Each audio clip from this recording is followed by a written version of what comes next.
All right, Kevin back with you for another episode of the $1 Million Relationships Podcast. And today I'm here with Steve Woodruff. Steve, welcome. So awesome to have you on the show today. Kevin, thanks for including me. I'm looking really, let's try that again. We're all right. We're totally good. Yeah. We're totally good. So you're Kevin, looking thank, forward to this as much as I yeah, edit. am. Kevin, thanks for having me. I am really looking forward to our discussion. Yes, same. And I want to start off by giving a shout out to David Ask because David was the one that introduced you and I. And I'll tell you, that is the coolest way. In fact, the best way, in my opinion, to meet somebody new. Is through somebody that that we already got a relationship with, that we already respect, and just I have a lot of admiration for David and just who he is, how he shows up, as well as some of the amazing stuff he's done.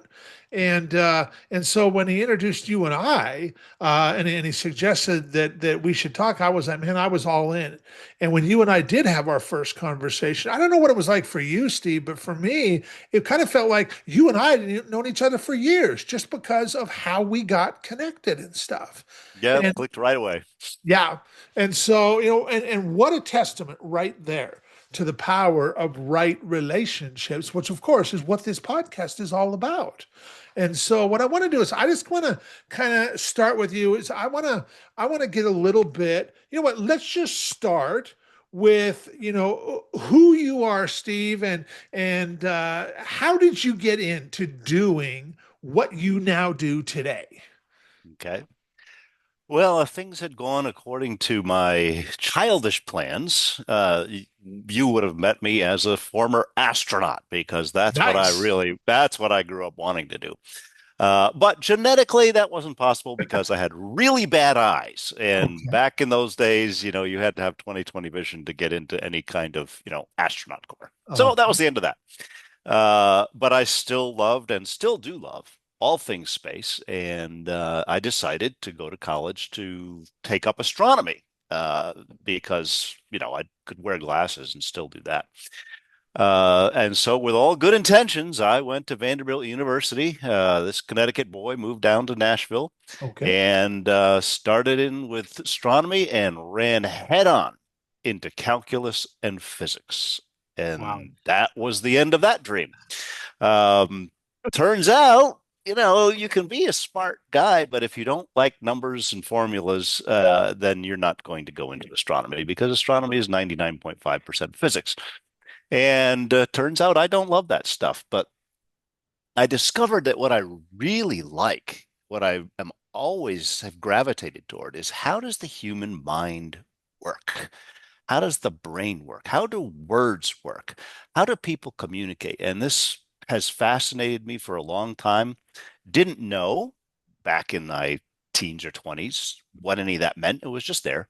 Yep. And then I moved over into psychology and found a place that really drew me out. And so I went to the 4 year program with psychology.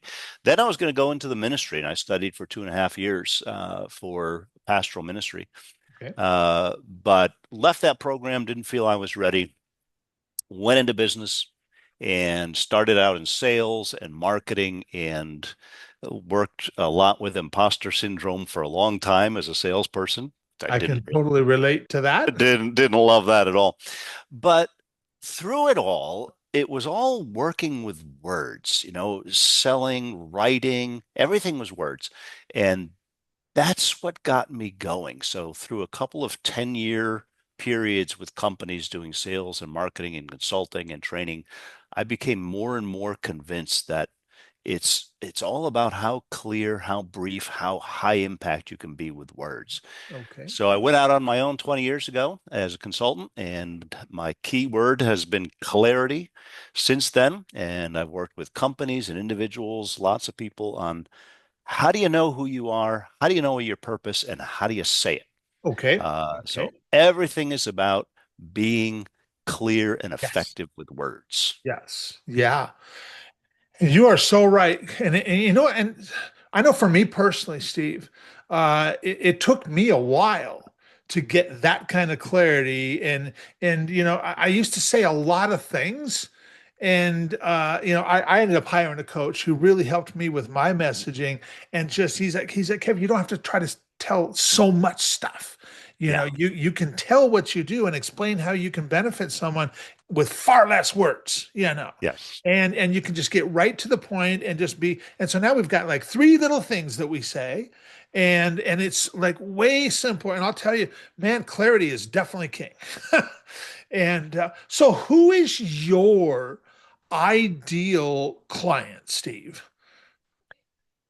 Well, I have two. Okay. So traditionally, my ideal client for actually making revenue has been corporations. I ended up working a lot with pharma and biotech companies in their training, and I developed an entire framework of clear communications that I call the Clarity Fuel Formula. And with that, I show people, train people how to be great communicators in every format, leaders, and whether you're doing emails, presentations, the principles are all the same. So that's what makes the money. Mhm. But it's people like us. It's entrepreneurs, it's solos, it's small businesses, it's individuals struggling with their identity, their career. Those really are my ideal clients Mhm. because I can have a huge impact, a life-changing impact on people by spending a few hours and helping people get clear on who they are, where they're going, and how they should say it. And there's a saying that I have no idea who came up with it, but I've certainly done my best to make it famous that says you can't read the label of the jar you're in. That's right. Uh, we are not able to be objective about ourselves. We need someone on the outside who can look at us and say, this is really who you are. These are your strengths, and this is what you could be doing. Yeah. And that's what I love to do. Yeah. Wow. So, what is an example? You don't have to name names or anything like that, but what is an example of a result that you have helped a client get that you're just absolutely and incredibly proud of? One of those examples was a guy that was a sales training manager with a small pharma company. And we met for lunch because I network a lot. Okay. And this was many decades ago, just to get to know him. And as he talked, people in training have different strengths, different specialties. It was clear to me that this guy had a highly organized mind. He was a developer of curricula. He was a organizer of people and programs. And I said, Jason, your key word is you're an infrastructure builder. You're not so much the guy that's rah rah, give me the lights and all the pizzazz. You build infrastructure. Well, this hit him like a ton of bricks Mhm. because I had nailed what he was about. And to me, it was just evident after talking for a little while. But no one had ever put his DNA into a word before. Yeah. Well, he took this and ran with it. And I helped him find a job with a training organization that was in total disarray, needed a Jason. And he came in and just put that thing in order. And then he brought me in because I'd helped him with his brand. So I helped his department with their brand. And then his department got bigger because he was doing a great job. And he brought me in again to rebrand. And then he brought me in again to do training on personal branding and career direction for emerging leaders. And we had this back and forth where he kept rising, he kept bringing me in. Mhm. And there was this wonderful symbiotic synergy, Yeah. and I got to watch him over years develop based on one crucial insight. Yeah. Wow. That is really powerful. And what a great example of, I mean, I kind of, I use the term strategic partnership, which is, two entrepreneurs coming together to be able to achieve far more than either of them possibly could achieve on their own. And I mean, you gave just such a perfect example of that, he brought his skill set in, but he's also like, you know what, Steve, I want to bring you in too, because you have insight. You have so much to offer to this too.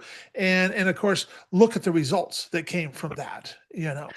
Yeah, during the pandemic, everything was moving online, the workshops, because most of the workshops before that had been live. Pharma and Okay. biotech were slow to go to online until they had to.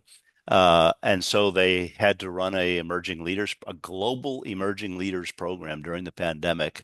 And there I am sitting at my desk leading 100 people globally in a personal branding exercise. Yeah. And I'm thinking, man, this is a great time to live. Yes.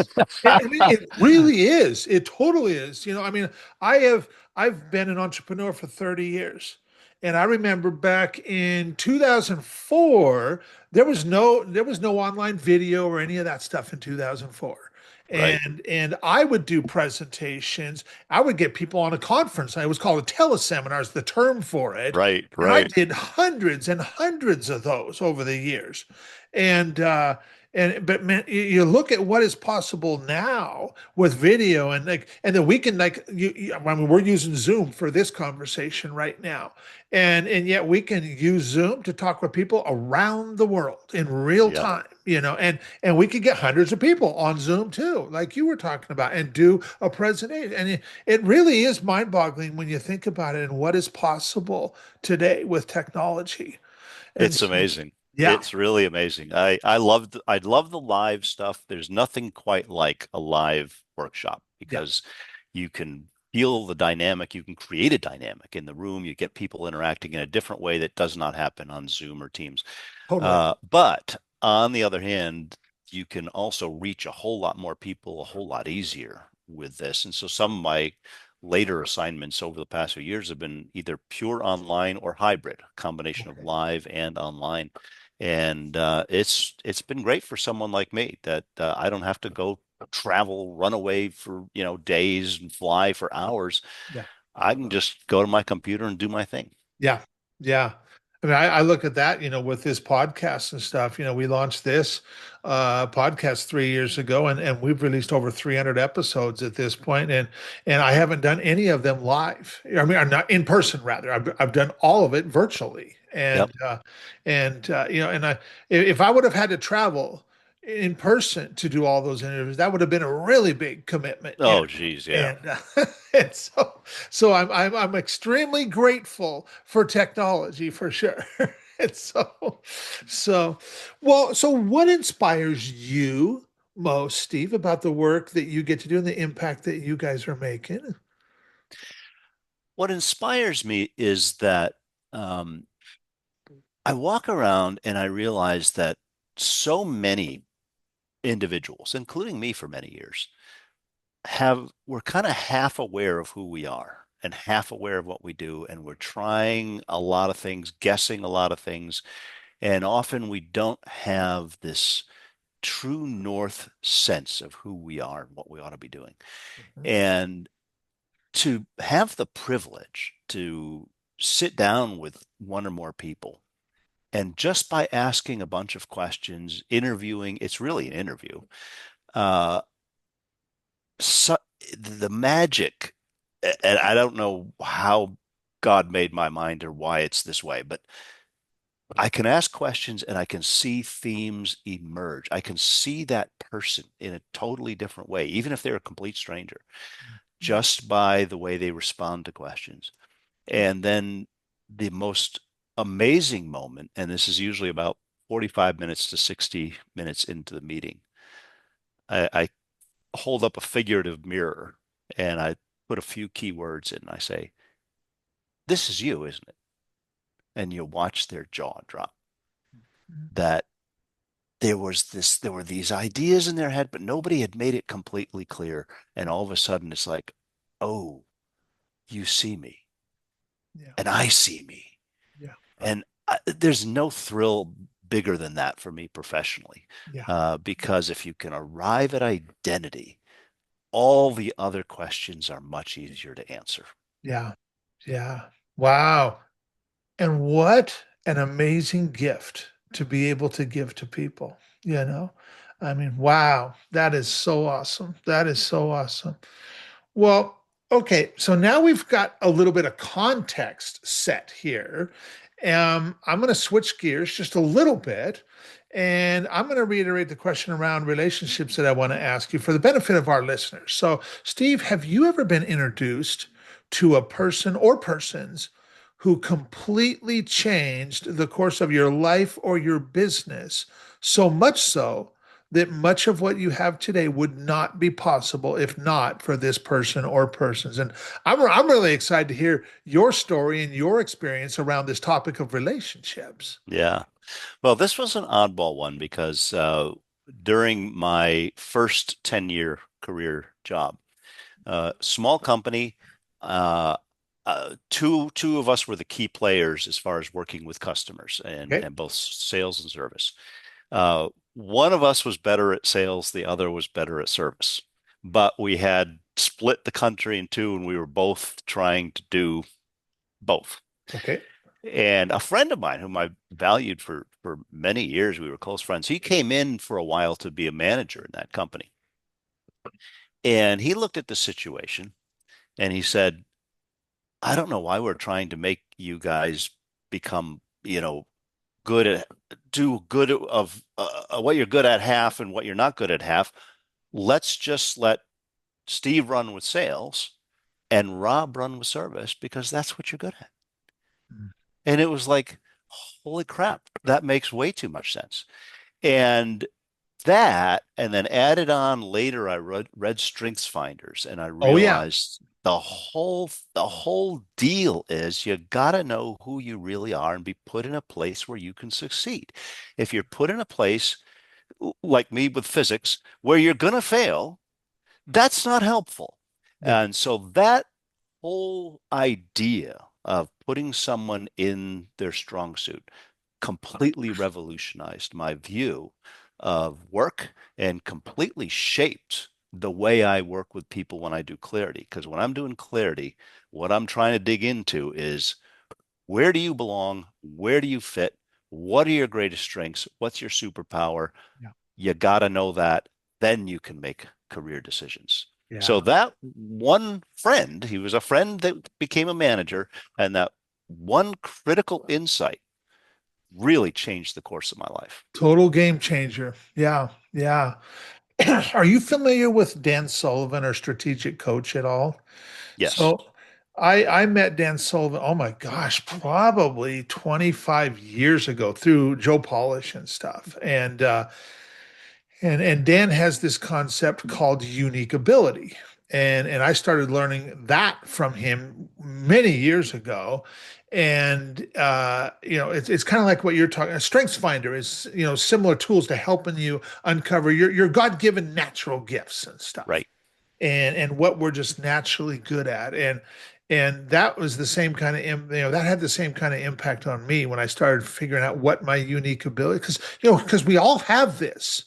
Yep. And you are in a position of really helping people uncover that. Correct. And then when they realize that, wow, you're right. You know what? That is totally me. That is what I do. That's how I show up. And a lot of times, we think that our unique ability or that our strengths, a lot of people just kind of like just slough it off because they're like, oh, that's so easy. Anybody can do that. Hmm. And but like, no, that's not easy for everyone. You can do that. Correct. And I'm not here to train people to become what they're not. I'm yeah, here to reveal to them who they are. yes. And, when you try to train people to be what they're not, you're setting yourself and them up for a world of hurt. Oh yeah. Yeah. And so the biggest favor I can do for anybody is just to put words, words are powerful. Yeah. And when you can attach the right words to the person's label, and they can go, well, if this is what I'm really good at, why am I trying to do this job? Yeah. Or I should be doing this. Yeah. And to me, that's the cosmic question of stewardship. We have stewardship over our lives. We have one life. If we're wasting it, even with good intentions, doing the wrong thing, that's a terrible, terrible shame. Yeah. Yeah. Yeah. So, what's an example of a situation where and maybe this would have been a while ago, but where you personally you made this really big impact, and maybe even in the moment it might have surprised you a little bit, but you also know that would have never been possible if not for the relationship that you and this person have had. What is an example of something like that, Steve? Well, this is very recent, Okay. actually. So, in developing the clarity framework and the principles, the four rules and the eight tools of clear communication, a lot of those are derived straight out of the Bible and other writings and speakers throughout history. It's all the same principles of clear communication. So, none of it was original to me. I just organized it. Okay. And so I knew, even though my books are aimed at the business audience, I knew that 100% of what I'm writing could be used in a church and could be used by a pastor and a teacher. Okay. But that wasn't my typical audience. Well, a while back, our pastor came over for dinner, and I was talking to him about this idea that I've developed called memory darts, which are, instead of having an elevator pitch, you take an idea and you put it into a really short, vivid form, like an analogy or an illustration or a story. And he was intrigued by this. He said, I want to improve my preaching, and I want you to talk to me about this memory dart idea. So we sat down, had coffee, and I kind of laid it all out. I did an analysis of a couple of his messages, and I said, you could have done this here. You ought to do. And now, for the last 4 weeks, I've been sitting in church watching the transformation and thinking, man, what a joy. I mean, I had done all this for business, but I knew underneath that this all applies to preaching. And it all applies to every form of communication. Yeah. And to see him take it and run with it, to see the change in the way he's designing his sermons, Wow. unbelievably rewarding. It's Yeah. just been phenomenal. That is so awesome. That is awesome. Well, you know, I want to thank you so much for just taking time to have this conversation today. And for anybody who might be listening to this right now going, wow, Kev, I really like Steve. I love who he is. I love how he shows up. And maybe they're even thinking that, you know what, maybe he might be able to help me. Or, you know what, man, I got a friend that I think he might be able to help too. And I'd like to maybe introduce him.